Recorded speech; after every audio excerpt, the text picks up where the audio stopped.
Lavoro, sicurezza, dignità, cittadinanza e democrazia sono le parole d'ordine attorno alle quali gravitano i 5 referendum proposti dalla CGIL, la cui data di voto non è ancora stata decisa, ma sarà comunque imminente. La campagna referendaria del sindacato in Veneto è iniziata ufficialmente con un'assemblea regionale al Teatro Corso di Mestre. Noi abbiamo bisogno di far votare le persone, mettere le persone, i cittadini, nelle condizioni di decidere della loro vita, dei loro diritti.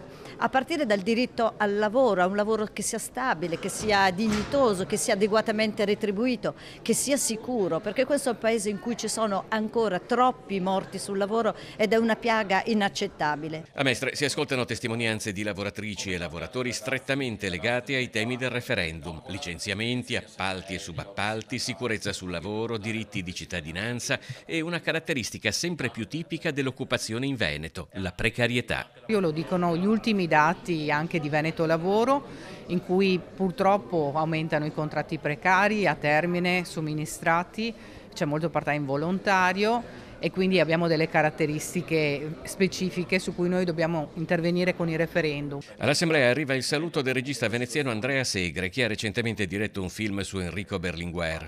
Una figura di politico, dice, che si sposa con la tutela del lavoro, della dignità e dei diritti proposta dai referendum. Berlinguer parla appunto della necessità di uscire dagli automatici meccanismi del mercato per dare dignità e giustizia. Le difficoltà dell'economia e le chiusure di aziende comportano inoltre conseguenze anche sui loro ex dipendenti. Ma oltre a perdere il posto di lavoro si perdono anche dei diritti acquisiti rispetto alla reintegra. Quindi su questo non solo chi arriva nuovo nel mercato del lavoro non ha più i diritti che aveva precedentemente, ma anche chi lo perde e ne cerca un altro. E su questo tema la nostra regione sta soffrendo molto. Con il voto e in particolar modo con il voto a un referendum si possono cambiare le cose, ognuno di noi però deve fare la propria parte.